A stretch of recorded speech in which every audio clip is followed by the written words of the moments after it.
야담 서원을 찾아주셔서 감사드립니다. 항상 행복한 일들이 가득하시길 기원할게요. 그럼 야담 사원 이야기 지금 시작합니다.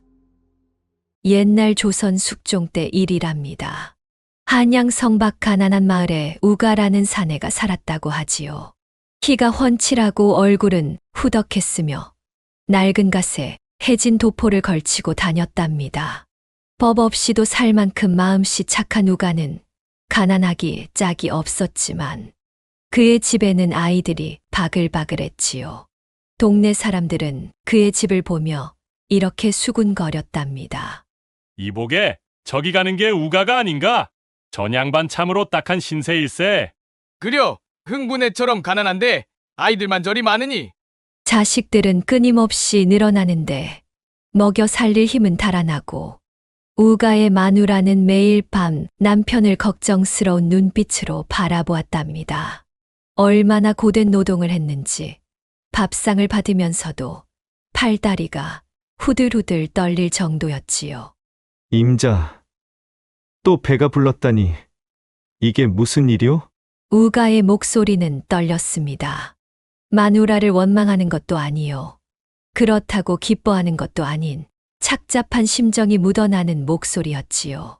아이고 여보, 이를 어쩐답니까? 마누라는 고개를 숙인 채 말끝을 흐렸습니다. 손끝으로 앞치마를 만지작거리며 한참을 망설이다 겨우 입을 열었지요. 이번에도 달거리를 하지 않습니다. 아무래도 6째를 가진 것 같아요. 우가는 한숨을 길게 내쉬었습니다. 손가락 마디마디가 나무뿌리처럼 될 때까지 이래도 7 식구의 입에 풀칠하기도 바빴는데 또 하나의 입이 늘어날 판이었으니까요. 그러던 어느 날이었습니다. 먼지 낀 도포를 걸친 노승이 마을의 탁발을 나왔다고 하지요. 집집마다 돌아다니며 시주를 받던 노승은 우가의 집 앞에서 걸음을 멈추었답니다. 나무아미타불 시주를 부탁드리옵니다.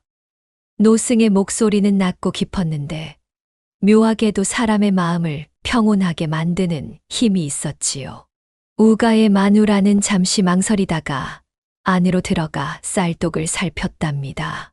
스님, 저희 집이 일이 가난하여 드릴 수 있는 것이 많지 않습니다. 마누라의 목소리에는 미안함이 가득했습니다. 하지만 노승의 얼굴에는 미소가 떠나지 않았지요. 마누라는 쌀독 바닥을 긁어 겨우 좁쌀 한 줍을 시주했답니다.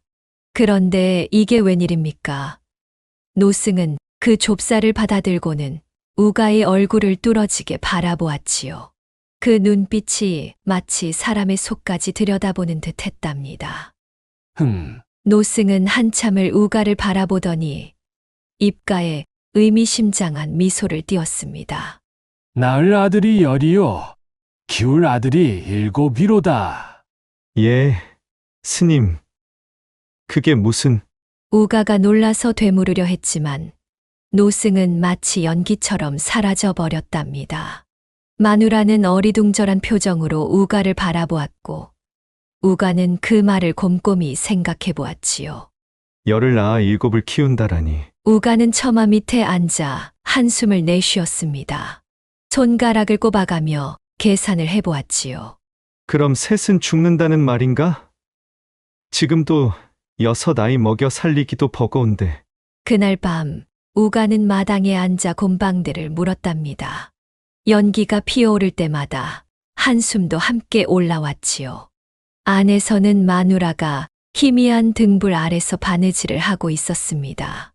임자, 내가 할 이야기가 있소. 우가의 목소리에는 무거운 결심이 묻어 있었답니다. 마누라는 바느질하던 손을 멈추고 남편을 바라보았지요. 무슨 말씀이신데? 그리 심각하신가요? 마누라의 목소리에는 불안감이 서려 있었습니다. 평소 온화하기만 하던 남편의 얼굴이 이토록 무거웠던 적이 없었기 때문이지요.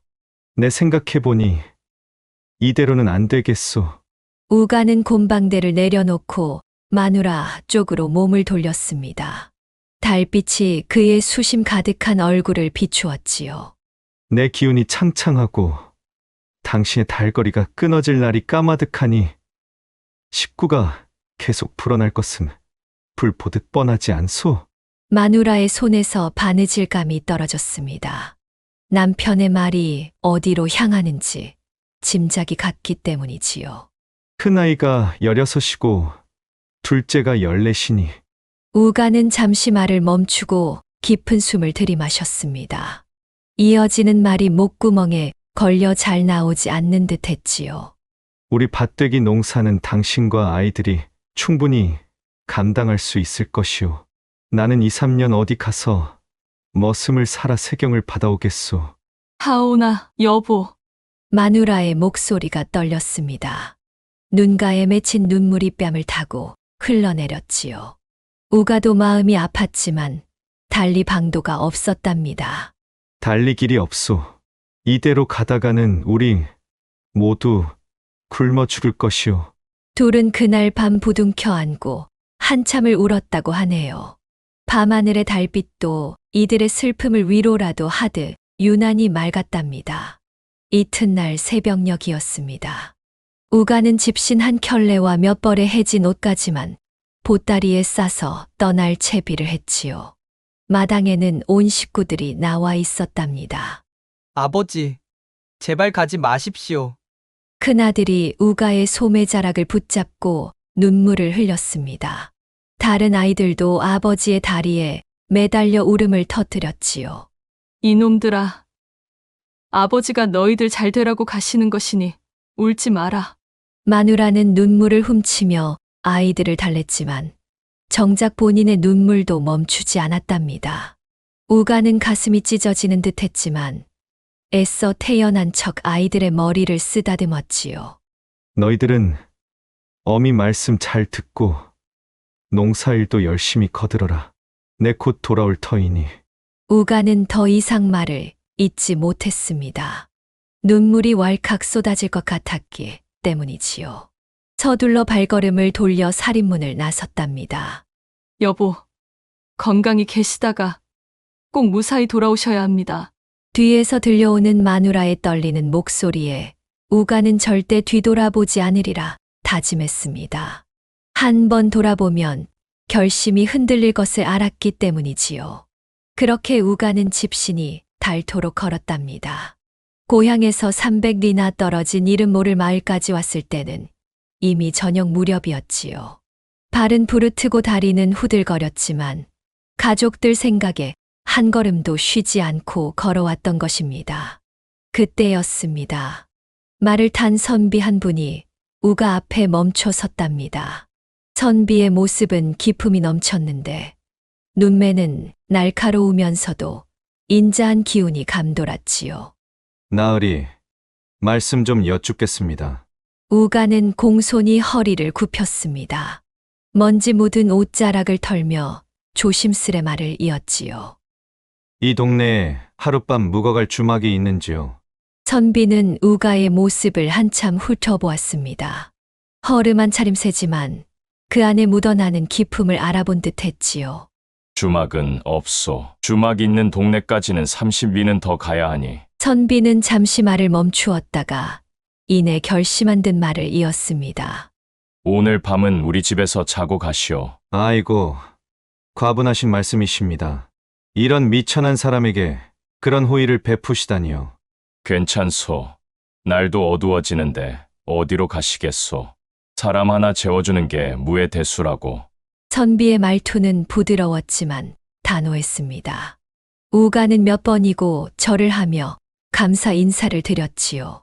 길을 걸으며 선비는 우가에게 여러 가지를 물었답니다. 어둠이 내리는 길을 걸으며 나누는 대화는 마치 오래된 벗과 이야기를 나누는 것처럼 자연스러웠지요. 어인일로 이 먼 곳까지 오셨소? 그저 머슴살이라도 하려 떠돌고 있습니다요. 우가는 잠시 망설이다 자초지종을 털어놓았습니다. 6 아들을 먹여 살리기 위해 고향을 떠나온 사연을 말이지요. 선비는 우가의 이야기를 들으며 때때로 고개를 끄덕였답니다. 글은 읽고 쓸 줄 아시오? 선비의 질문에 우가는 겸손히 대답했습니다. 부끄럽지만 어릴 적 조부께서 가르쳐 주셔서 사자소학의 명심보감까지는 떼었습니다요. 그 말을 들은 선비의 눈빛이 반짝 빛났습니다. 마치 귀한 보물을 발견한 듯한 표정이었지요. 얼마를 더 걸었을까요? 동네 맨 꼭대기에 자리 잡은 선비의 집이 모습을 드러냈습니다. 우가는 그 집을 보고 숨이 턱 막혔답니다. 이게 대체. 소슬대문의 안채 바깥채 사랑채는 물론이요. 하인들의 요사채까지 딸린 대궐 같은 집이었으니까요. 기와 지붕이 달빛에 반짝이고 담장만 해도 어른 셋이 팔을 벌려야 겨우 안을 수 있을 정도였지요. 이보시오. 저녁이나 같이 들지요. 선비의 말에 우가는 몸 둘 바를 몰랐답니다. 이리 묵게 해주시는 것만으로도 과분한데 어찌 식사까지 신세를 질 수 있겠습니까? 허허. 그리 사양하지 마시오. 이리 늦은 시각에 빈속으로 잠자리에 들 수는 없지 않소. 이렇게 해서 우가는 선비의 집에서 푸짐한 저녁을 얻어먹게 되었답니다. 밥상에는 고기 반찬에 생선 반찬, 나물 반찬까지 가지가지 음식이 가득했지요. 며칠을 굶다시피 한 우가의 눈에는 눈물이 맺힐 지경이었답니다. 어서 많이 드시게. 길을 오래 걸었을 텐데 배도 고플 터이니. 밥상을 물린 후에도 선비는 우가를 곁에 두고 이런저런 이야기를 나누었지요. 그러다 문득 선비가 말했답니다. 저기 사랑채를 보시오. 문서들이 산더미처럼 쌓여 있는 것이 보이시오?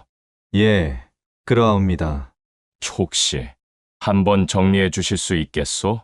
우가는 잠시 망설였습니다. 하지만 이내 허리를 굽혀 공손히 대답했지요. 분에 넘치는 말씀이지만 미력 하나마 돕겠습니다. 우가는 밤이 늦도록 문서를 정리했답니다. 그의 손놀림은 빨랐고 글씨는 반듯했으며 셈도 정확했지요. 특히 장부를 정리하는 솜씨가 여간 아니었답니다. 다음 날 아침 떠나려는 우가를 선비가 붙잡았습니다. 선비의 눈빛은 진지했고 목소리에는 간절함이 묻어났지요. 어디를 가시려고 하시는 겐가? 그러지 말고 우리 집 집사가 되어 주게나. 그날부터 우가는 그 집의 집사가 되었답니다. 해가 뜨기 전에 일어나 해가 저물 때까지 부지런히 일했지요. 특히 소작농들과의 일은 더욱 공정하게 처리했답니다. 이보시오. 올해는 가뭄이 심했으니 소작료를 조금 낮추어 주시지요. 우가는 소작인들의 사정을 누구보다 잘 알았습니다. 자신도 그런 가난한 삶을 살아왔으니까요. 그렇게 하시면 소작인들이 더욱 힘을 내어 농사를 지을 것입니다. 내년에는 더 많은 수확을 거둘 수 있을 것이옵니다. 우가의 판단은 항상 공정했고 그 덕에 선비의 재산은 날로 불어났지요. 소작인들은 우가를 신뢰했고 선비 역시 크게 만족했답니다. 우집사, 자네 덕분에 우리 집 살림이 날로 늘어나는구려. 과찬이시옵니다. 모두 나으리의 은덕이시지요. 1년이 지나자 선비는 머슴 몫의 2배나 되는 세경을 우가에게 건넸지요. 이건 자네의 노고에 대한 보답일세. 우가는 그 돈을 고스란히 모아두었답니다. 먼 곳에서 자신을 기다리고 있을 가족들을 생각하며 말이지요. 아이들이 잘 지내고 있을까? 밤이면 우가는 달빛 아래서 고향 생각에 잠기곤 했답니다. 어느 날 밤이었습니다. 우가가 장부를 들고 사랑방으로 갔는데 선비가 술상을 내오라 했답니다.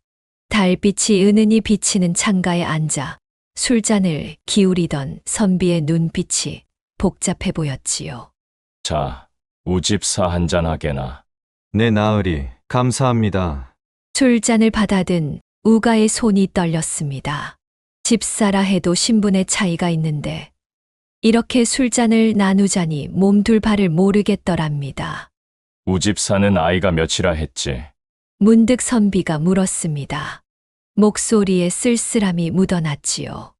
6입니다. 아들은 몇이고 딸은? 우가는 잠시 망설이다 모기 소리만한 목소리로 대답했답니다. 모두 아들입니다. 그 말을 들은 선비는 긴 한숨을 내쉬었습니다. 알고 보니 선비와 후덕한 안방마님 사이에는 자식이 하나도 없었던 것이지요. 그래서 그토록 큰 집에 웃음소리 한 번 들리지 않았던 것입니다. 달빛만이 가득한 방 안에는 무거운 침묵이 내려앉았답니다.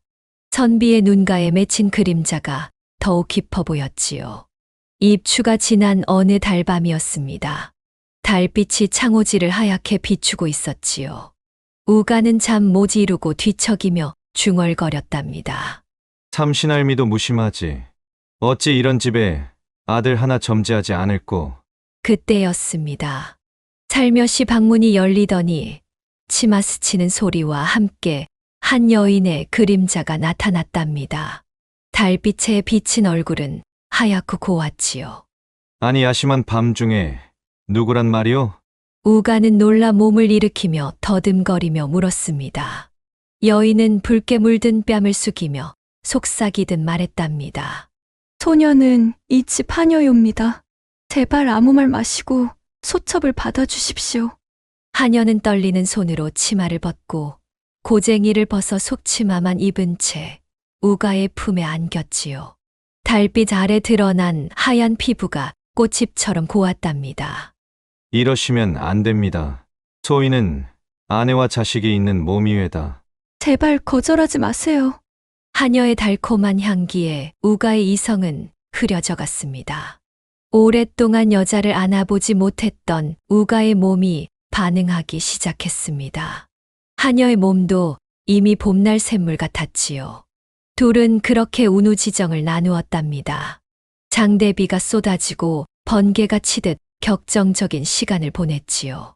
우가의 억눌린 정이 폭포수처럼 쏟아져 내렸답니다. 그로부터 여드레가 지난 날 밤, 또 다른 여인이 찾아왔습니다. 이번에도 하녀라 했지만 그 자태와 분위기가 전에 왔던 여인과는 확연히 달랐지요. 소녀를 거두어 주시옵소서. 이 여인의 몸에서는 은은한 향내가 풍겼고 손끝 하나하나가 귀한 양반집 규수처럼 고왔답니다. 닷새가 지난 후에는 또 다른 여인이 찾아왔지요. 이번 여인은 앞선 두 여인과는 또 다른 매력이 있었답니다.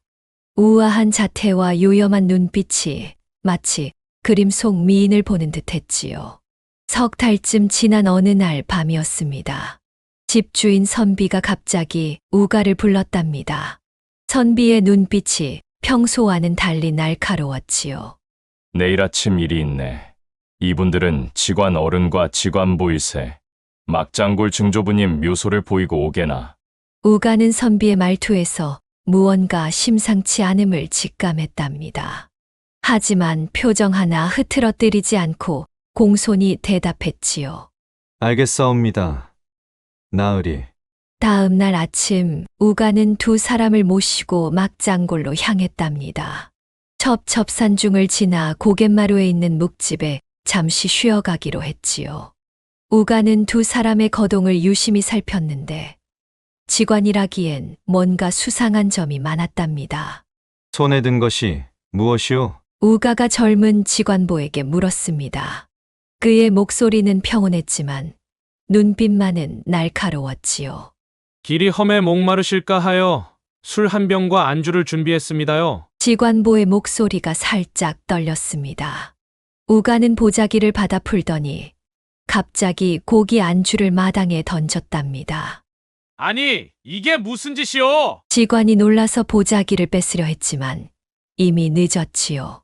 묵집에 개가 고기를 덥석 물었는데 순식간에 피를 토하고 그 자리에서 죽고 말았답니다. 아니, 그것이 내 말을 좀 들어보시오. 두 살인 청부업자의 얼굴이 하얗게 질렸습니다. 우가는 위험 있는 목소리로 말했지요. 어디 가서 낮잠이라도 자다가 저녁 때 선비한테 가서 구덩이를 파고 나를 묻었다 하시오. 증거로 내 저고리를 가져가 보이고 약정된 돈을 받아 가시구려. 우가의 눈빛은 서슬퍼렇게 빛났답니다. 두 살인 청부업자는 넋이 나간 듯 서 있기만 했지요. 걱정 마시오. 나는 머나먼 고향으로 돌아가 두 번 다시 나타나지 않을 테니. 우가의 말에 두 사람은 아무 말도 못한 채 고개만 끄덕였답니다.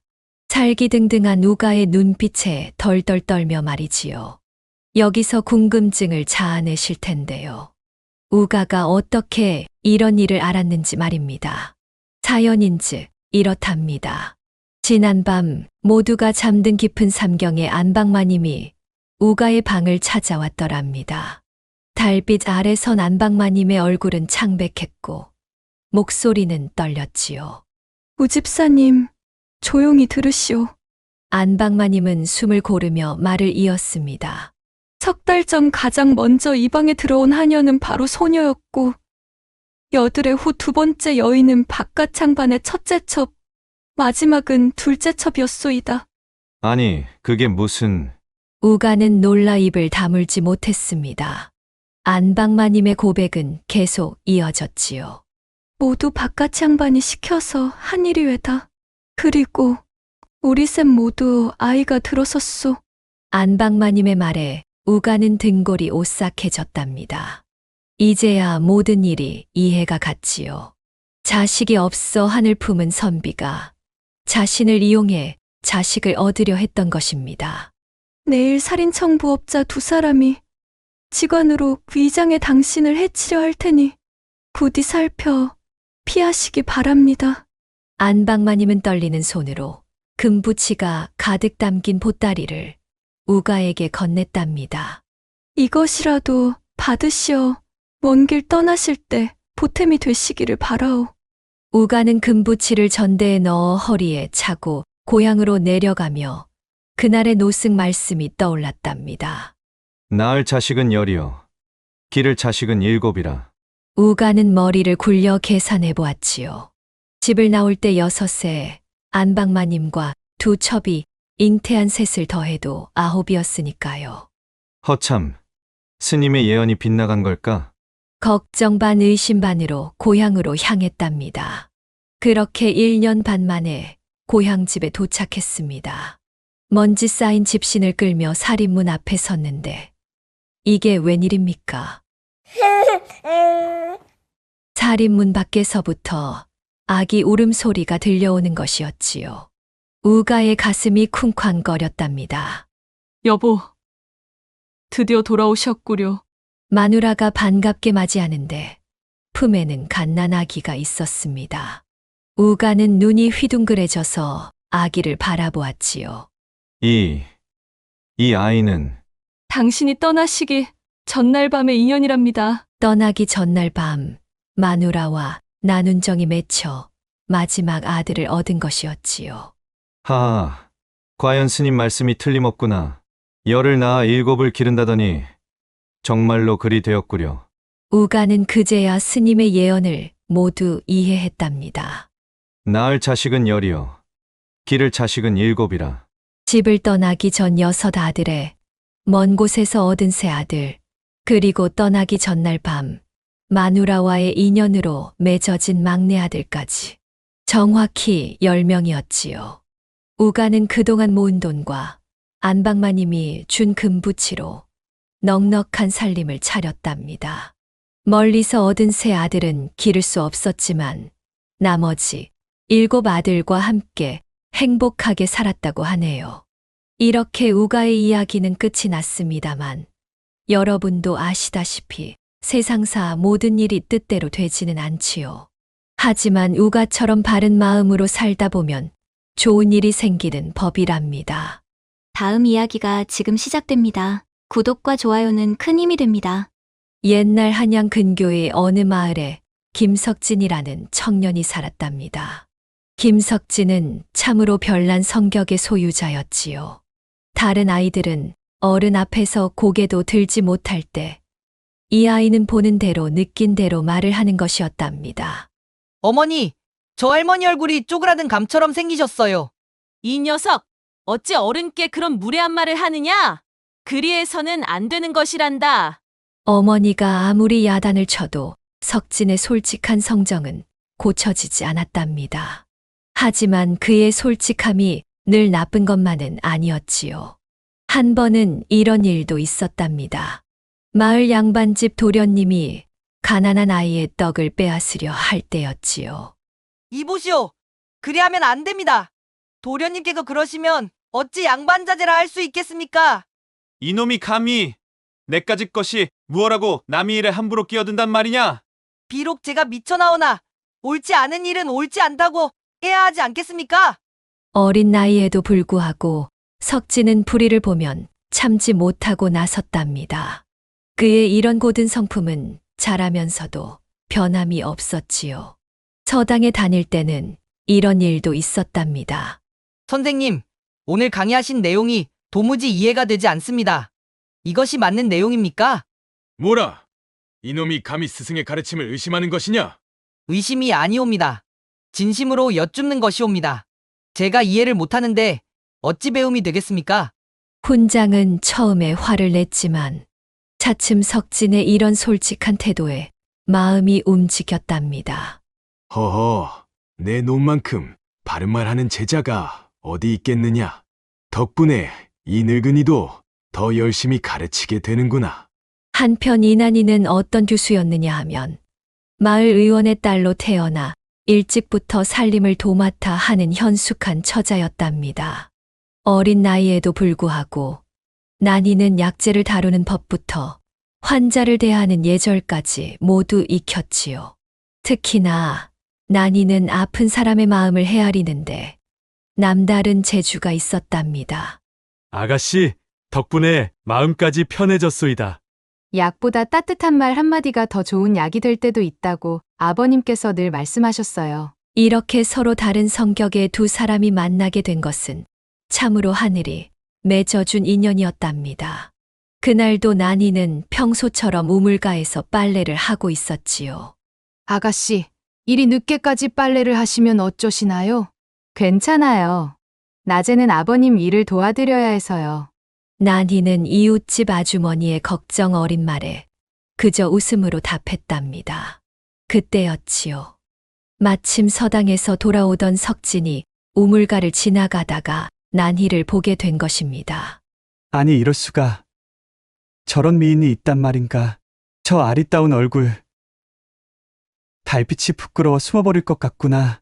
석진은 또 보자마자 자신의 솔직한 마음을 그대로 내뱉고 말았답니다.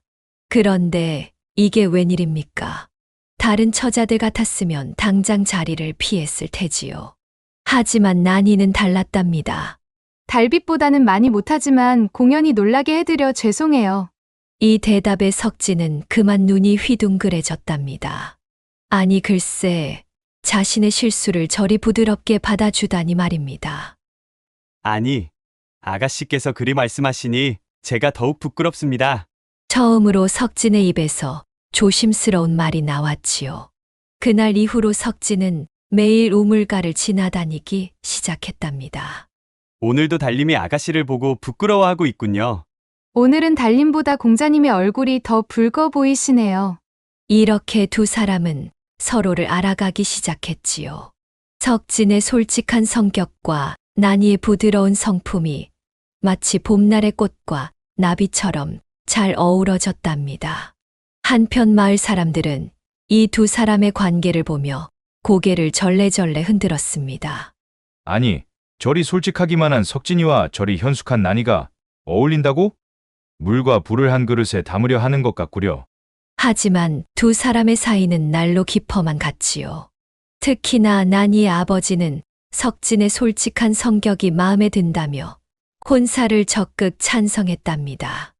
요즘 세상에 저리 바른 말하는 젊은이가 어디 있겠나. 의원의 사위로는 제격이지.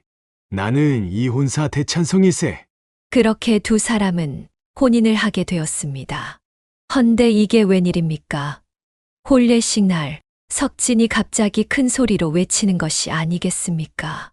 아이고, 오늘따라 우리 난이가 너무 고와서 가슴이 터질 것 같소. 서방님 그만하셔요. 제가 부끄러워서 고개를 들 수가 없습니다. 난이는 얼굴이 새빨개져서는 고개를 숙였지만 하객들은 모두 웃음을 터뜨리고 말았답니다. 하하하, 과연 석진일세. 저리 솔직한 게 오히려 좋지 않나? 혼례식이 끝나고 신혼살림을 차린 두 사람은 더없이 행복했답니다. 하지만 석진의 솔직한 성격은 여전했지요. 특히나 아내를 향한 애정 표현은 더욱 대담해졌답니다. 여보, 오늘따라 유난히 더 고운 것 같소. 이제는 달님과 비교하는 것도 의미가 없소이다. 어서 안으로 들어가시지요. 아니 글쎄 손님이 와 있건 말건 상관없이 석진은 아내를 향한 애정 표현을 서슴지 않았습니다. 한 번은 이런 일도 있었지요. 장에 물건을 사러 갔다가 마을 어른들을 만났는데 석진이 갑자기 큰 소리로 외치는 것이 아니겠습니까? 아이고, 장에서 이렇게 오래 있다가는 안 되겠소. 우리 나니가 기다릴 텐데. 지금 당장 집으로 가야겠소. 허허, 자네 참 대단하구만. 신혼이라고 해도 이렇게 대낮에 급히 집으로 간단 말이오? 난이는 이런 남편이 미웠냐고요? 아니지요. 오히려 그 솔직한 마음이 고마웠답니다. 다만 한 가지 걱정되는 것이 있었지요. 서방님, 사람들 앞에서 그렇게 노골적으로 말씀하시면 다른 분들이 민망해 하십니다. 뭐가 어떻단 말이오. 내가 좋아서 그러는데. 어느 날 저녁 난이는 고민 끝에 묘안을 떠올렸답니다. 서방님, 이제부터는 저희만의 암호를 정하는 게 어떨까요? 암호라니? 어떤 암호를 말하는 것이오? 그러니까 다른 분들이 계실 때 저를 갑자기 안고 싶으시면 한 잔 마시자라고만 하시면 어떨까요? 그러면 제가 알아들을 테고 민망한 상황들도 없지 않을까요? 석진의 눈이 휘둥그레졌다가 이내 환하게 빛났답니다. 오라. 이거 참 기막힌 생각이구려. 내 아내가 이렇게 지혜롭소. 그렇게 두 사람만의 은밀한 신호가 생겼답니다. 한동안 이 방법은 아주 잘 통했지요.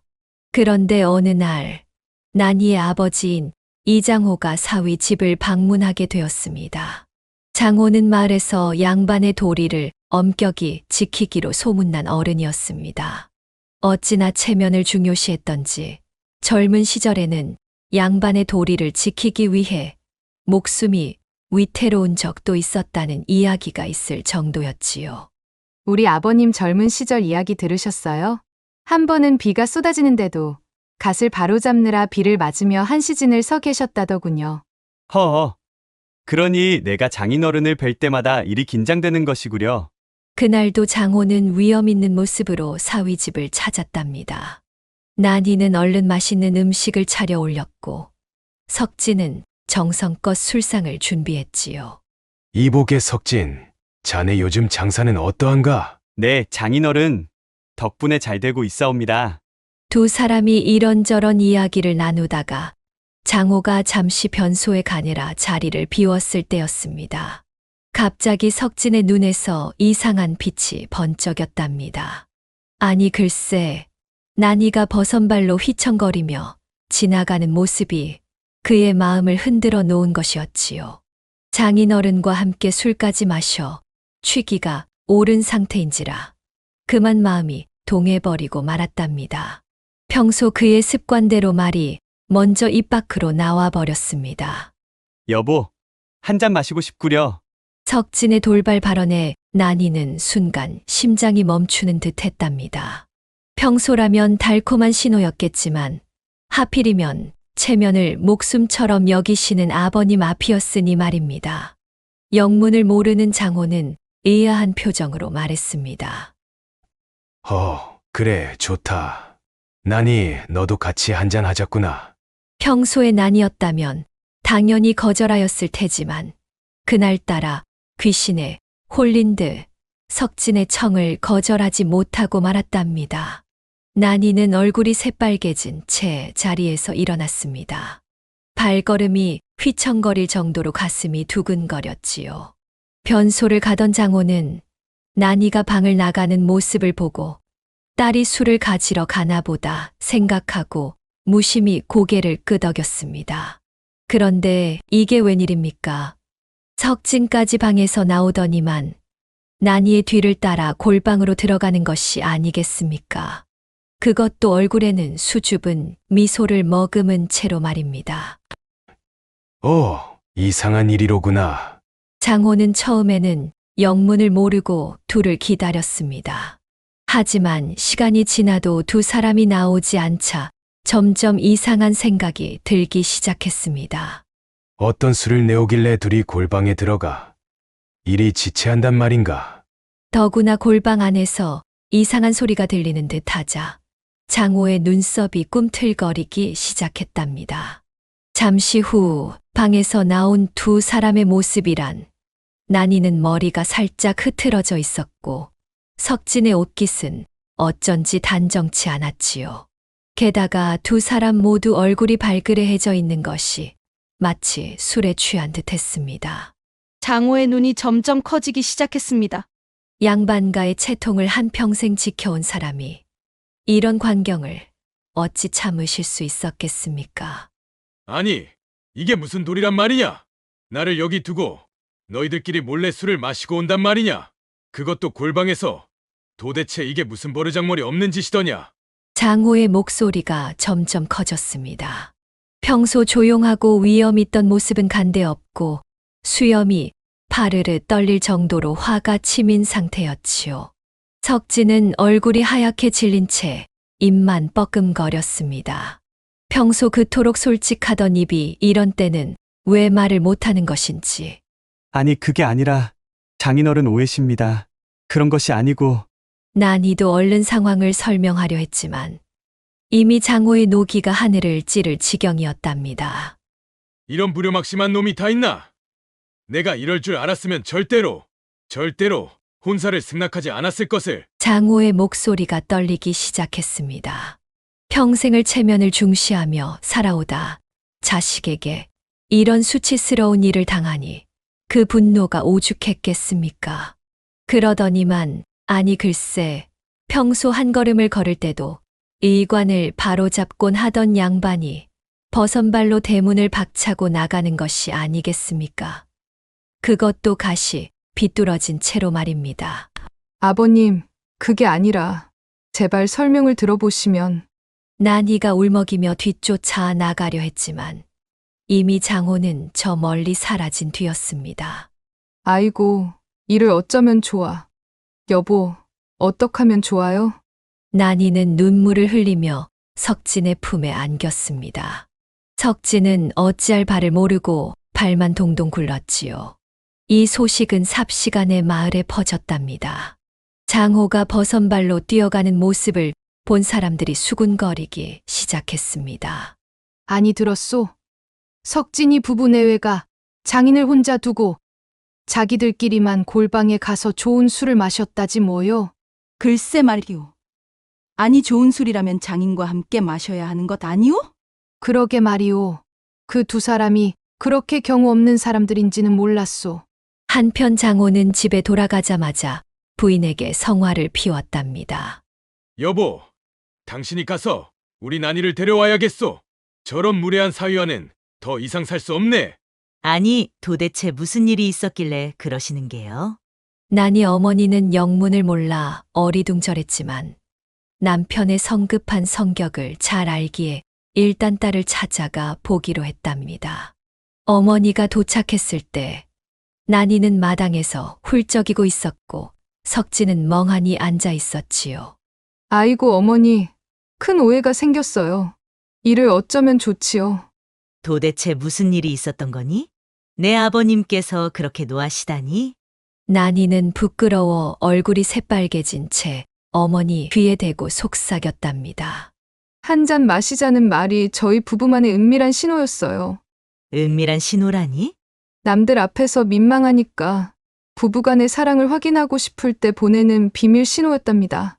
그날 그래서는 안 되었는데 저희 둘 다 귀신에 홀린 듯이 주체하지 못하고 실수를 저질러 버렸어요. 어머니는 잠시 눈이 휘둥그레졌다가 이내 폭소를 터뜨렸답니다. 아이고, 이런 웃기고도 망측한 일이. 그러니까 내 아버님이 진짜 술 마시는 줄 알고 그리 노하셨구나. 그제야 상황을 이해한 어머니는 한숨을 쉬면서도 웃음을 감추지 못했지요. 어쩌면 젊은 시절 자신들의 모습이 떠올랐는지도 모르지요. 어머님, 아버님께 설명해 주실 수 있나요?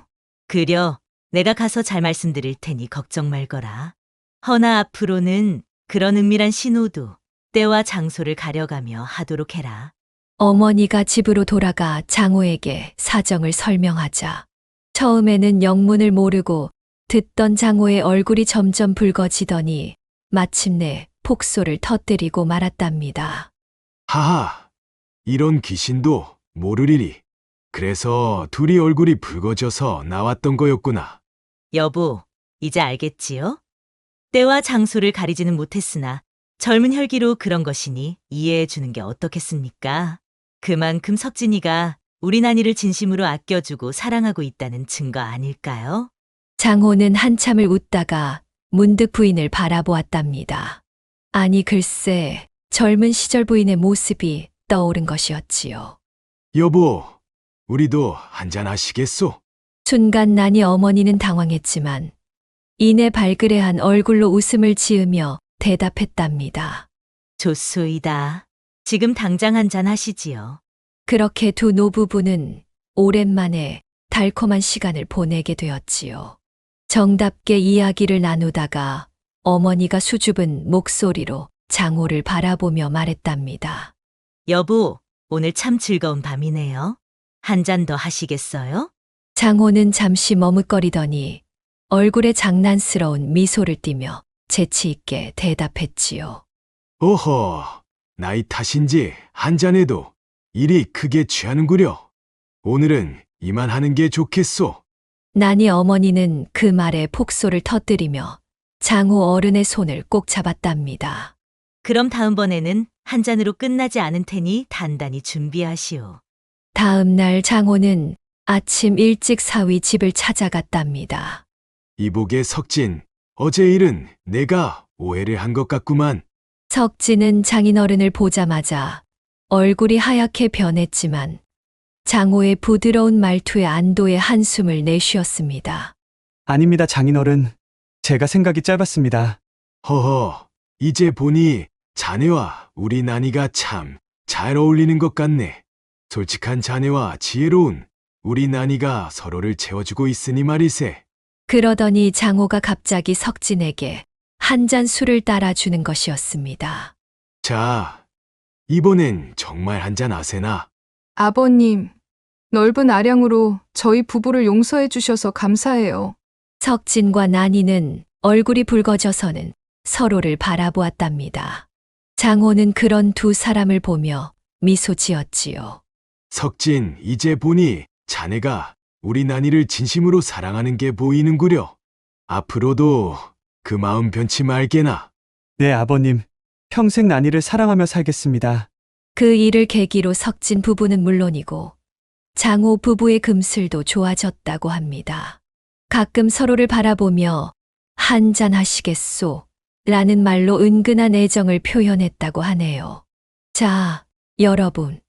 이 이야기가 우리에게 주는 교훈이 무엇일까요? 부부 사이에는 서로를 이해하고 배려하는 마음이 가장 중요하답니다. 그리고 때로는 작은 오해가 큰 웃음으로 바뀔 수도 있다는 것을 보여주는 것이지요. 다음 이야기가 지금 시작됩니다. 구독과 좋아요는 큰 힘이 됩니다. 지금으로부터 300여 년 전, 정주에는 오화춘이라는 기생이 있었답니다. 오화춘은 17살에 기생이 되어 25이 되도록 정주 기생청에서 으뜸가는 미색을 자랑하였지요. 오화춘이 처음 기생이 되었을 때만 해도 순진한 아이였답니다. 하지만 8년이라는 세월 동안 수많은 사내들을 상대하면서 인심의 험악함을 뼈저리게 깨달았지요. 양반이라는 자들은 취하면 주정을 부리고 돈 많은 상인들은 돈으로 기생의 자존심을 짓밟으려 들었으니까요. 오화춘의 얼굴은 계란형으로 아담하였고 눈은 그윽하여 한 번 바라보면 남자들의 넋이 빠져나갈 정도였답니다. 목소리 또한 청아하여 시조를 부르면 귀명창이라 불릴 정도였지요. 더군다나 오화춘은 글까지 알아 시를 읊을 줄 알았으니 그저 몸으로만 노는 천한 기생이 아니었답니다. 화춘아, 너는 어찌 저리 시서에 밝으냐? 양반과 규수도 너만 하진 못할 것이야. 글을 아는 것이 오히려 더 서럽사옵니다. 제 신세가 얼마나 한심한지 너무도 잘 알게 되니 말입니다. 이렇게 말하면서도 오화춘은 자신의 재능을 버리지 않았지요. 오히려 더욱 갈고 닦았답니다. 그를 알고 씨를 읊을 줄 아는 기생은 값이 더 나갔으니까요. 하지만 오화춘에게도 남모를 고민이 있었지요. 나이가 들수록 몸값이 떨어지는 기생의 삶이 두려웠던 것입니다. 늘 거울을 보며 한숨을 쉬었답니다. 얼마나 더 이 얼굴이 꽃처럼 피어 있을까? 30이 되면 나는 어쩌지? 그래서 오화춘은 늘 돈을 모아두었고 손님들의 비밀을 캐내어 필요할 때 이용하곤 했답니다. 술에 취한 사내들의 입은 의외로 가벼웠고 그들이 흘린 말 한마디가 때로는 황금보다 값진 것이 되었으니까요. 그러던 어느 날 밤이었지요. 하늘에서는 비가 주룩주룩 쏟아지고 바람이 세차게 불어 도화옥 마당에 오동나무 잎이 우수수 떨어지던 밤이었답니다. 찬모는 마루에 앉아 한숨을 쉬었지요. 아이고, 이런 날씨에 누가 찾아올까? 주인마님, 일찍 쉬시는 게 어떻겠습니까? 날씨를 보아하니 오늘은 아무도 찾지 않을 것 같습니다. 그래도 촛불은 꺼트리지 말게. 이런 밤이면 더욱 외로운 손님이 찾아들기 마련이니. 오화춘의 말이 채 끝나기도 전에 대문 밖에서 발자국 소리가 들렸답니다. 그때 한 선비가 도화옥을 찾아왔지요. 비에 흠뻑 젖은 몸이었지만 그 모습이 어찌나 당당하던지 마치 천상의 선관이 하강한 듯 했답니다. 이 불청객의 모습을 자세히 살펴보니 키는 8척이 넘어 보였고 눈썹은 먹으로 그린 듯 진하였으며 코는 우뚝 솟아 그 아래로 도톰한 입술이 자리 잡고 있었답니다. 비에 젖은 도포 사이로 드러난 어깨는 떡 벌어져 있어 보통 선비와는 달라 보였지요. 이런 밤에 어디서 오시는 길이시기에 이리 비를 맞으셨나이까? 오화춘이 묻자 선비는 빙그레 웃기만 할 뿐이었지요. 그 미소에는 무언가 수상한 구석이 있었답니다. 마치 호랑이가 먹이를 노리듯 날카로운 눈빛이 스치는 것이 아니겠습니까? 참모야, 어서 마른 도포를 가져오너라. 서방님 몸이 다 젖으셨구나. 예, 주인마님. 찬모가 도포를 가져오는 동안 오화춘은 은근슬쩍 나그네를 살폈답니다. 손은 기름기 없이 거칠었고 발걸음은 바람처럼 가벼웠으며 허리춤에는 양반이라면 을에 차고 다닐 법한 선추도 보이지 않았지요. 양반은 아닌 듯하고 그렇다고 장사치도 아닌 것 같고 도대체 정체가 무엇일까? 오화춘의 속마음이 이러했답니다. 먼저 옷을 갈아입으시지요. 차가운 옷을 입고 계시다가는 병이 날 것이옵니다. 오화춘은 찬모를 불러 옷을 가져오게 하고 주안상을 차리게 했답니다. 술상이 차려지자 촛불 아래 마주 앉아 낙수 소리를 들으며 둘은 술잔을 기울였지요. 서방님은 어디서 오시는 길이시옵니까? 아니면 어디로 가시는 길이시옵니까? 허허, 기생이 손님의 근본을 캐는 것은 예에 어긋나지 않소? 나그네는 말끝을 흐리며 술잔만 기울였답니다. 이때 특이한 점을 발견했지요. 보통 기생집을 찾는 손님들이라면 이래 자신의 내력을 자랑하기 마련이었답니다. 이 몸이 바로 암흑의 덱자재다. 곧 과거 시험을 볼 터인데 하며 한껏 허세를 부리는 것이 일반적이었지요. 하지만 이 손님은 달랐답니다. 자신의 신분은 물론 이름조차 밝히지 않았지요. 참모야, 안주 좀 더 가져오너라. 오화춘이 참모를 부르자 선비는 화들짝 놀라 문 쪽을 살폈지요. 마치 그림자에도 놀라는 토끼처럼 말입니다. 제가 서방님을 놀라게 해드렸나 봅니다. 이리 놀라실 것 없사옵니다. 여기 도화옥은 정주관아 나리들도 드나드는 안전한 곳이옵니다. 관하라. 그래, 이곳에 관한 나리들이 자주 오시는가? 그렇사옵니다. 어제도 포도청 나리께서 들리셨지요. 오화춘이 관아를 언급하자 나그네의 얼굴이 순간 굳어졌답니다. 손가락으로 술잔을 돌리던 동작도 살짝 멈칫했지요. 오화춘은 이 모습을 놓치지 않고 눈여겨보았답니다. 과연 무언가 큰 비밀을 품고 있는 게 분명하구나. 오화춘은 이제 더욱 교묘하게 나그네의 마음을 흔들기 시작했답니다. 먼저 실을 읊어 그의 마음을 달랬지요. 산에는 달 밝고 물에는 구름이라. 서방님 마음속에도 저 시구처럼 무언가 깊은 시름이 있으신 듯하옵니다. 아니, 어찌 내 마음을 들여다본 것이더냐? 기생이란 것이 그저 술이나 따르고 몸을 파는 천한 것이라 여기시나이까? 손님의 마음속 근심을 읽어 위로하는 것이 우리의 진정한 소임이옵니다. 이렇게 말하며 오화춘은 슬픈 노래를 불러 그의 심금을 울렸답니다. 나그네의 눈가가 촉촉이 젖어드는 것이 보였지요. 서방님, 혹시 무슨 곤란한 일이라도. 너는 묻지 마시오. 알면 알수록 당신에게 해로울 뿐이오. 애구머니, 이리 마음을 닫고 계시면 어찌 제가 위로를 해드리겠나이까? 밤이 깊어갈수록 나그네의 마음은 점점 오화춘에게로 기울어졌지요. 술 기운이 돌자 나그네의 입술이 조금씩 열리기 시작했답니다. 내 참으로 기구한 운명이오. 당신 같은 여인을 지금 만난 것이 오히려 불행일지도 모르오. 아이고, 무슨 그런 말씀을 하신답니까? 제가 서방님의 마음을 조금이나마 달래드릴 수 있다면 그저 그것만으로도 행복하옵니다. 오화춘은 때가 무르익었다고 판단하고는 은근히 육체의 유혹을 더했답니다.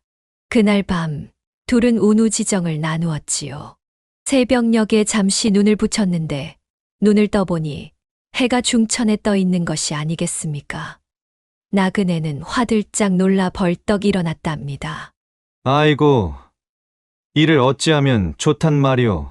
날이 이리 밝았단 말이오. 나그네의 얼굴이 창백하게 질렸지요. 마치 귀신이라도 본 듯 당황한 기색이 역력했답니다.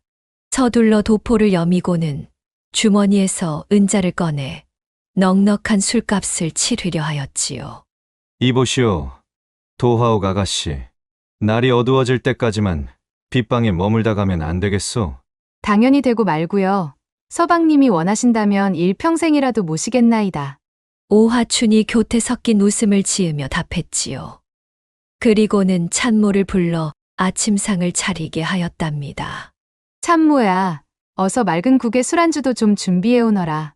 서방님 속이 쓰리실 터이니. 아니오. 술은 됐소. 그저 조용히 쉬고 싶을 뿐이오.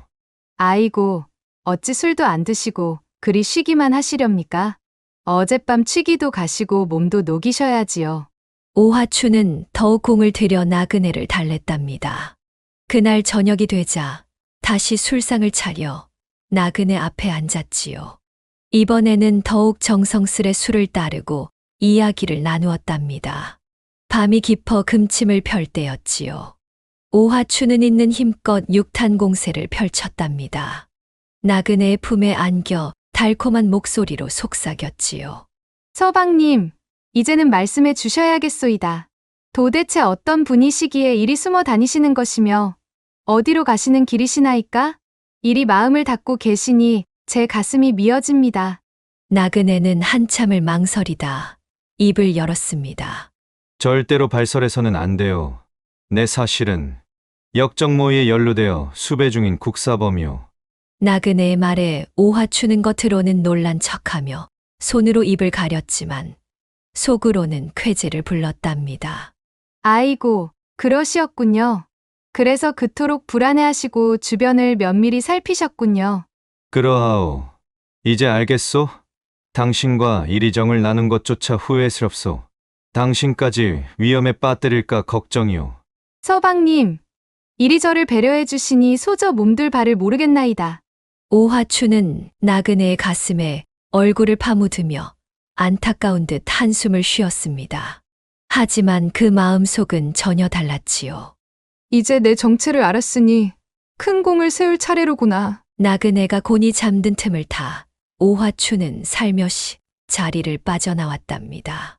한밤중임에도 불구하고 곧장 사또에게 달려갔지요. 날이 큰일이옵니다. 역적이 도화옥에 있습니다. 뭐라? 밤중에 무슨 소리를 하는 게냐? 제 곁에서 자고 있는 손님이 역정모의에 연루된 국사범이라 고백했나이다. 사또는 눈을 번쩍 뜨고 병사들을 모았답니다. 한밤중에 도화옥으로 들이닥쳐 나그네를 체포했지요. 그런데 이게 웬일입니까? 나그네는 체포되는 순간에도 태연자약한 것이 아니겠습니까? 이보시오. 군관 나리. 일이 거칠게 대하실 것까지는 없지 않소. 어차피 도망갈 생각도 없는데 말이오. 나그네는 체포되는 순간에도 여유만만한 태도였답니다. 오히려 호송하는 군관들에게 달콤한 말로 아양을 떨기 시작했지요. 길이 멀고 고단할 터인데 잠시 쉬어가는 것이 어떻겠소? 이 몸이 비록 죄인이지만 그래도 양반의 자식이니 주막에서 한 잔 술이라도 대접하고 싶소만. 그러더니 슬그머니 주머니에서 은자 몇 냥을 꺼내 군관의 손에 쥐어주는 것이 아니겠습니까? 나리, 이 몸이 곧 죽을 터이니 마지막 소원이라 생각하고 들어주시면 어떻겠소? 군관들은 은자를 받고는 서로 눈치를 보더니 고개를 끄덕였지요. 이렇게 해서 나그네는 호송 도중에도 자유로운 행동을 얻어냈답니다. 하지만 이것은 시작에 불과했습니다. 지나가는 고을마다 나그네는 이상한 짓을 하기 시작했지요. 저기 저 집 주인장을 좀 만나고 싶소. 내 친척이 되시는 분이라. 친척이라고? 그걸 어찌 믿습니까? 허허. 나리, 이 은자 5냥이면 믿으시겠소? 이렇게 해서 부잣집 주인과 단독으로 만난 나그네는 돌변하여 무서운 협박을 하는 것이었답니다. 내가 이번에 가면 죽을 몸이오. 하지만 죽기 전에 당신도 이 사건에 연루되었다고 고발하겠소. 부잣집 주인은 갑작스러운 협박에 하늘에서 날벼락이라도 맞은 듯 했답니다. 얼굴이 창백해져서는 덜덜 떨기 시작했지요. 날이 무슨 말씀이시옵니까? 소인은 나리를 뵌 적도 없사온데. 그게 무슨 상관이란 말이오. 지금 내가 어떤 처지요? 국사범으로 잡혀가는 죄인 아니오? 당신 같은 자는 한마디 말로도 옥에 쳐넣을 수 있소만. 하지만 그것은 거짓이지 않습니까? 그래, 거짓이지. 허나 죽을 사람이 거짓말을 한들 또 어떠하겠소? 나는 이미 죽을 몸, 당신도 함께 고발하면 그만이오. 이 말에 부잣집 주인의 얼굴에서 피가 싹 빠져나갔답니다. 당신은 역적이라는 소리만 들어도 삼족이 멸하는 시절이었으니까요. 날이 제발 그리 하지 마시오. 무엇이든 원하시는 대로 하겠소이다.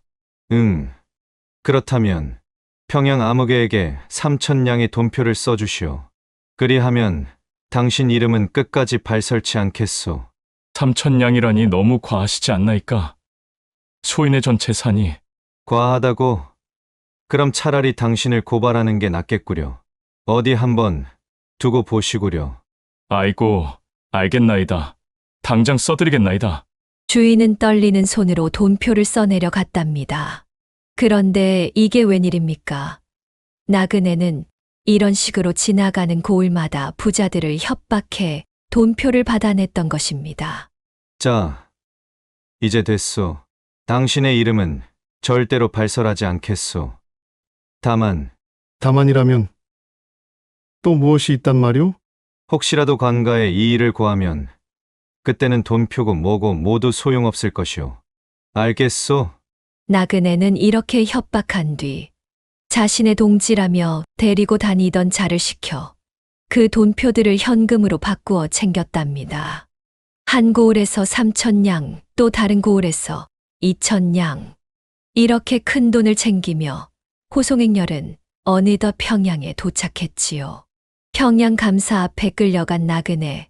그런데 이게 웬일입니까? 감사는 나그네를 보자마자 눈이 휘둥그레졌답니다. 아니 이놈이 감히!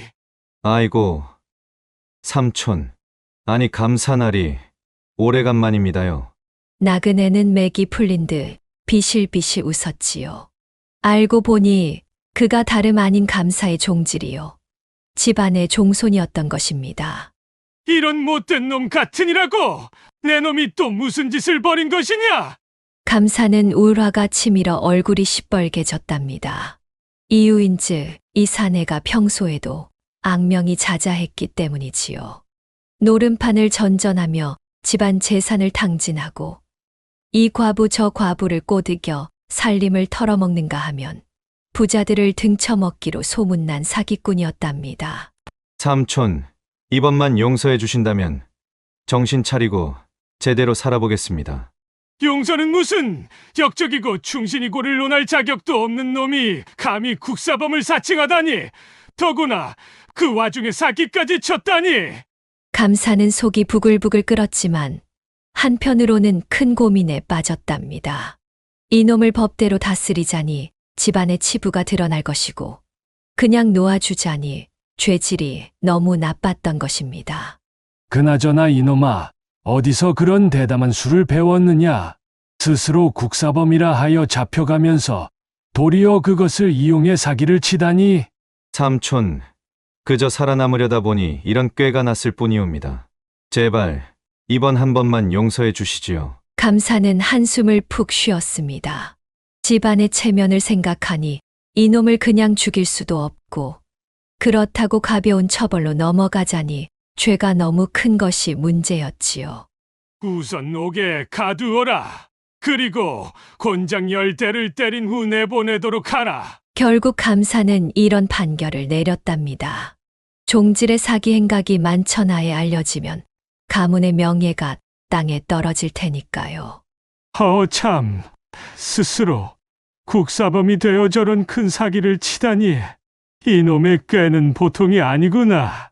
감사는 혀를 끌끌 차며 탄식했지요. 재미있는 것은 사기를 당한 부자들이 한 명도 고발하러 오지 않았다는 점입니다. 체면을 차리느라 그랬는지 아니면 무서워서 그랬는지는 아무도 모르지요. 오히려 그들은 이 이야기가 널리 퍼지는 것을 두려워했다고 하니 참으로 웃지 못할 일이었답니다. 사람 마음이란 알 수 없는 것, 겉모습만 보고는 누구도 판단할 수 없는 법이지요. 허나 욕심 많은 자들의 말로는 늘 비슷한 법이랍니다. 다음 이야기가 지금 시작됩니다. 구독과 좋아요는 큰 힘이 됩니다. 옛날 경기도 안성고을에 이름난 유기 공방이 있었다고 하였습니다. 그 규모가 얼마나 컸느냐 하면 조선 팔도를 통틀어도 이만한 크기의 공방은 찾아보기 힘들 정도였다고 하지요. 200여 명이 넘는 장인들이 밤낮으로 구리와 아연을 녹여 방자 그릇을 만드느라 여념이 없었답니다. 어서 오시오. 이 안성 유기만큼 좋은 그릇이 어디 있겠소? 저작거리를 지나는 상인들은 안성 유기의 명성을 모르는 이가 없었지요. 그도 그럴 것이 이 공방에서 나오는 그릇은 어찌나 단단하고 아름다웠던지 임금님 수라상에도 올랐다고 하니 말 다했지 않겠습니까? 이 큰 공방의 주인은 박영감이라 불리는 사내였습니다. 그의 이름 박치무는 한양장 안에서도 모르는 이가 없을 정도로 유명했지요.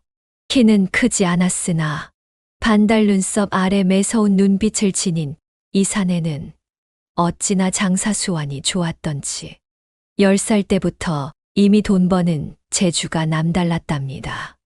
얘야, 너는 앞으로 큰 사람이 될 게다. 어린 시절 스승이었던 노 선생은 늘 이렇게 말씀하셨다고 합니다. 그도 그럴 것이 치무는 8살 때부터 이미 주판을 척척 놀렸고 10살이 되어서는 장에서 어른들과 거래를 할 정도로 영악했으니까요. 어느 날이었습니다. 16살 먹은 치문이가 장터에서 장사를 하고 있었는데 갑자기 큰 비가 쏟아졌다고 하지요. 다른 장사꾼들은 자기 물건 챙기기에 바빴지만 치문이는 달랐답니다. 어르신, 이리 오셔서 비를 피하시지요. 비를 피하러 온 노인이 알고 보니 그 고을 양반이었는데 치문이의 침착하고 영리한 모습에 반해 그를 눈여겨보게 되었다고 합니다. 그 인연으로 치문이는 글공부까지 하게 되었지요. 20살이 되어 장가를 가기 전 치문은 이미 안성에서 제법 이름을 날린 장사꾼이 되어 있었답니다. 그러던 어느 날, 한 유기장이 찾아와 도움을 청했지요. 나리, 제가 기술은 좋은데 미천이 없어 큰 일을 못하고 있습니다. 부디 도와주신다면 제가 평생의 은인으로 모시겠습니다. 치무는 그 자리에서 유기장의 손을 잡았답니다. 그의 눈에서 진실함이 보였기 때문이지요.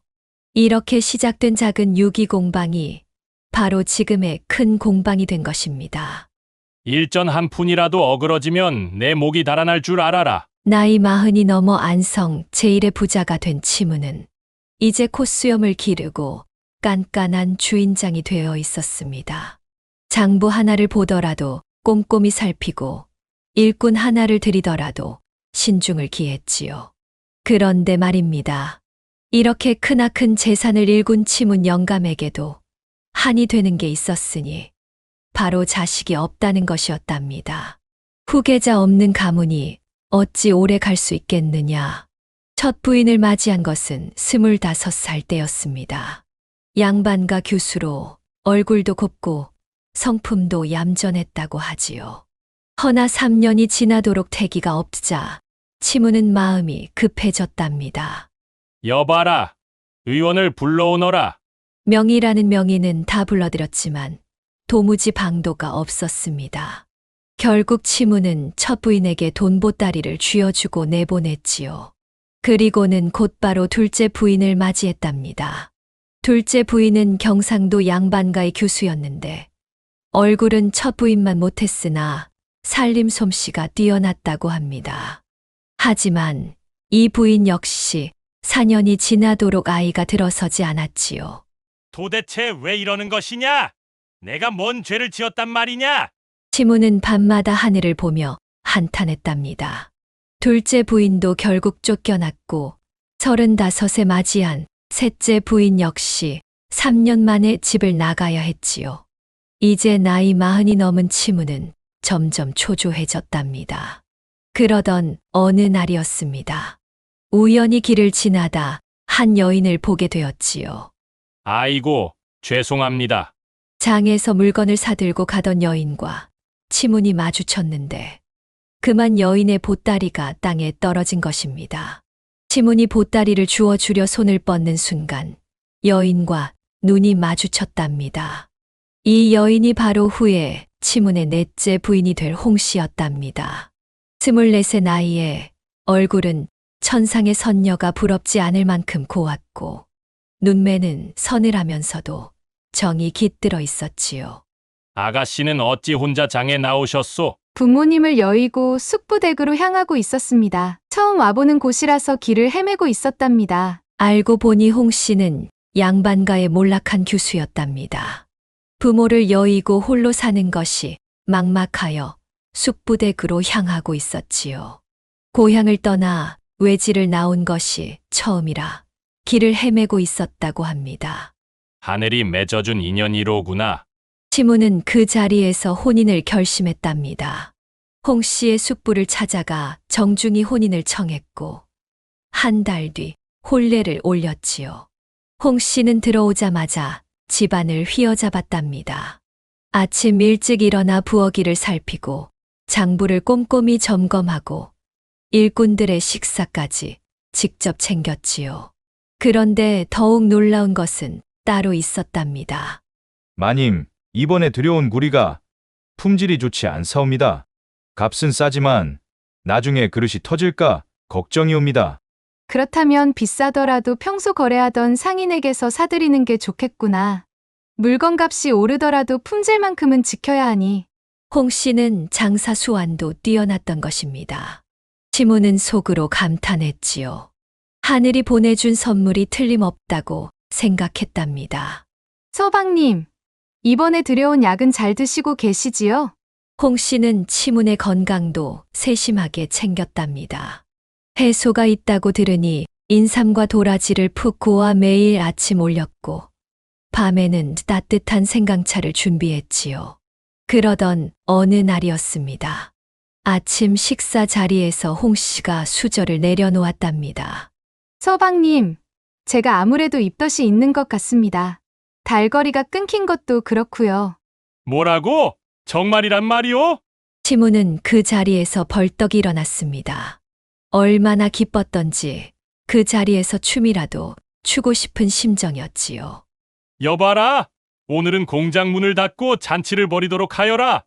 소도 잡고 돼지도 잡아라. 치무는 그날로 큰 잔치를 벌였답니다. 200여 명의 장인들에게 하루 쉬는 날을 주고 마을 사람들까지 모두 불러 잔치를 벌였지요. 그런데 이게 웬일입니까? 잔치 자리에서 물잔을 들고 있던 홍 씨가 갑자기 얼굴을 찌푸리는 것이었습니다. 아이고, 음식 냄새 때문에 도저히 자리를 지킬 수 없겠습니다. 죄송하옵니다. 저는 이만 물러가겠습니다.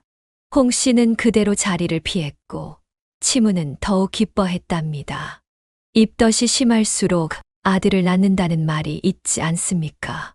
그렇게 10달이 지나고 이듬해 초여름, 드디어 홍 씨가 산통을 시작했습니다. 사흘 밤낮을 끙끙 앓더니 마침내 달덩이 같은 사내 아이를 낳았지요. 영감님, 아들입니다. 아드님이십니다. 오냐? 이제 우리 집안도 대를 이을 자가 생겼구나. 치문의 기쁨은 하늘을 찌를 듯했습니다. 아이의 울음소리가 얼마나 우렁찼던지 공방의 쇠망치 소리보다도 크게 들렸다고 하지요. 아이는 무럭무럭 자라났습니다. 이름은 치백이라 지었는데 어찌나 영특했던지 3살 때부터 이미 한자를 떼었다고 합니다. 5살이 되자 주판도 척척 놀렸고 7살에는 공방의 장부까지 읽을 수 있게 되었지요. 이놈, 내 아들이 틀림없구나. 치무는 아들이 곁에 있을 때가 아니면 허전해서 견딜 수가 없었답니다. 공방에 가는 발걸음도 뜸해지고 밤낮으로 아들과 함께 지내려 들었지요. 급기야는 유기공장 명의를 아들 이름으로 바꾸고 집문서와 논밭 문서까지 모두 치백 이름으로 돌려놓았답니다. 그런데 이게 웬일이겠습니까? 그토록 튼튼하던 치문의 몸에 갑자기 병이 들기 시작한 것입니다. 평소 해소가 있긴 했지만 대수롭지 않게 여겼는데 어느 날부터인가 기침이 심해지더니 급기야는 피까지 쏟게 되었답니다. 서방님, 의원을 부르겠습니다. 아니다. 내 이제 때가 된 것 같구나. 치무는 마지막 순간까지도 아들 치백의 손을 꼭 잡고 있었답니다. 그리고는 홍 씨에게 마지막 당부를 남겼지요. 아이를 잘 키워다오. 그리고 공방은 내 뜻대로 하여라. 이 말을 남기고 치무는 눈을 감았답니다. 홍 씨는 남편의 마지막 가는 길을 지극정성으로 보냈지요. 3년상을 치르는 동안 매일 새벽이면 무덤가를 찾아 향을 피우고 밤이면 독수공방에서 눈물을 흘렸답니다. 하지만 홍 씨는 결코 주저앉지 않았습니다. 낮이면 상복을 입은 채로 공방을 살폈고 밤이면 장부를 들여다보며 공방 살림을 꾸려갔지요. 마님, 이러다 몸살이라도 나시면 어쩌시려고. 걱정 말아라. 내가 쓰러지면 누가 이 큰 살림을 꾸려가겠느냐. 내 아플 틈도 없구나. 사람들은 모두 걱정했답니다. 여인 혼자서 이토록 큰 공방을 어찌 꾸려가랴 싶었던 것이지요. 하지만 이게 웬일입니까? 공방은 더욱 번창하기 시작했습니다. 이보게 들었는가? 안성 유기가 이제는 중국 상인들에게까지 팔린다더군. 그려, 그 젊은 과부가 제법이야. 장사 수완이 죽은 치문이 영감보다 더 낫다는 소문이 돌더구만. 홍 씨는 유기의 판로를 넓혀갔습니다. 한양은 물론 평양과 개성에까지 안성 유기를 팔아넘겼고 심지어는 청나라 상인들과도 거래를 트기 시작했답니다. 3년상을 마치고 나자 이제 30을 바라보는 홍 씨는 상복을 벗고 화사한 비단옷으로 갈아입었습니다. 그리고는 안성 저작거리에 크나큰 유기 판매점을 차렸지요. 이복의 홍씨, 점장으로 누구를 앉힐 생각이시오? 내 사람을 봐두었다오.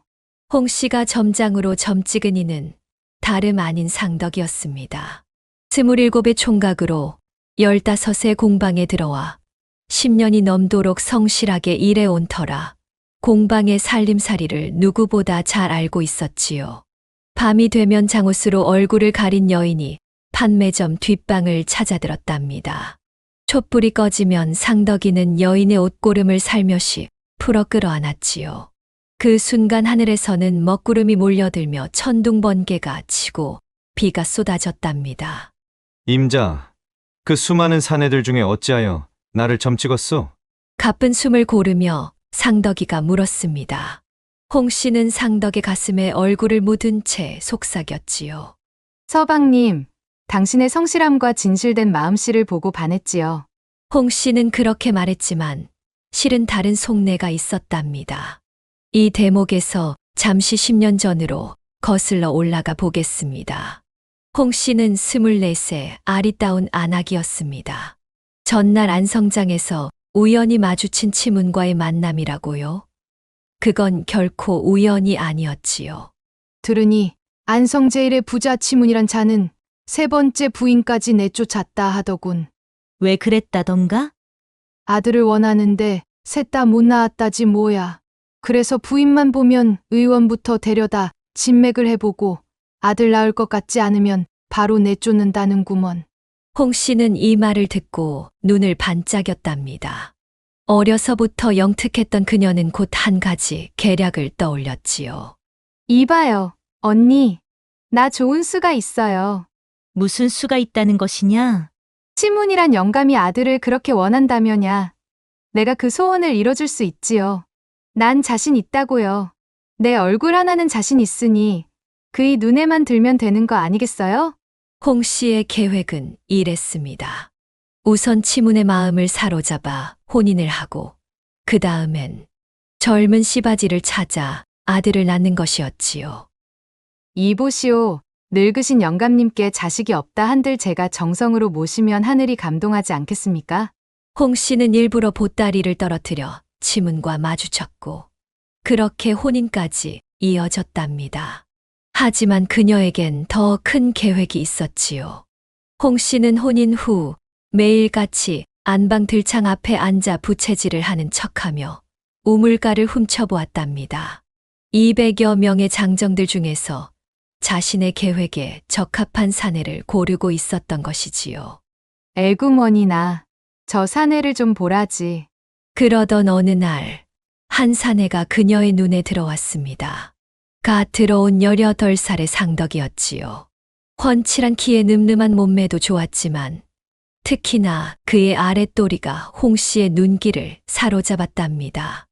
여봐라, 저기 멱을 감고 있는 저 사내는 누구냐? 아, 새로 들어온 상덕이라고 하옵니다. 일도 잘하고 성실하기가 이를 데 없지요. 그래? 눈이 선하고 맑은 것이 앞으로가 기대되는구나. 홍 씨는 매일같이 상덕이를 지켜보았습니다. 아침 일찍부터 밤늦게까지 일하는 모습, 어른들을 공손히 모시는 태도, 그리고 무엇보다 그 우람한 체격까지. 저 사내라면 틀림없을 터. 홍 씨는 상덕이에게 은근히 마음을 표했습니다. 때로는 일부러 그의 앞에서 치마폭을 살짝 걷어 하얀 발목을 내보이기도 하고, 때로는 그가 지나갈 때 향긋한 향내를 풍기기도 했지요. 아이고, 더운 날씨에 일하기 고되지? 이것 좀 마시구려. 시원한 오미자차를 들고 나가 상덕이에게 건네기도 했답니다. 그럴 때마다 상덕이의 눈빛이 절로 달아오르는 것을 홍 씨는 놓치지 않았지요. 마님, 소인은 그저 미천한 종놈에 불과하옵니다. 이복에 남녀 사이에 신분이 무슨 의미가 있겠나. 다만 이 마음을 알아주었으면 하는구나. 그렇게 둘의 은밀한 관계가 시작되었습니다. 홍 씨의 계획대로였지요. 그리고 얼마 지나지 않아 홍 씨는 아들을 낳은 것이었죠. 임자, 솔직히 말해주오. 그 수많은 사내들 중에 어찌하여 나를 점찍은 것이오? 가쁜 숨을 고르며 상덕이가 물었습니다. 홍 씨는 그의 가슴에 얼굴을 묻은 채 킬킬 웃었지요. 가장 성실하게 일했고, 가장 잘생겼고, 또 서방님의 아래가 가장 실해서였지요. 허허, 그걸 어찌 알았단 말이오? 뒤뜰 우물가에서 장정들이 멱을 감을 때 안방 들창구멍으로 보았지요. 그렇게 둘의 사랑은 깊어만 갔답니다. 세월이 흘러 아이는 자라났고 이상하게도 점점 상덕을 빼다 박은 듯이 닮아갔지요. 여보게, 저 아이 클수록 상덕이를 닮은 것 같지 않나? 쉿, 말 조심하시게나. 아무리 그래도 마님과 상덕이가 그럴 리가 있겠는가? 마을 사람들은 수군거렸지만 차마 큰 소리로 말하지는 못했답니다. 홍 씨는 상덕을 점장으로 앉히고 안성유기를 더욱 번창시켰습니다.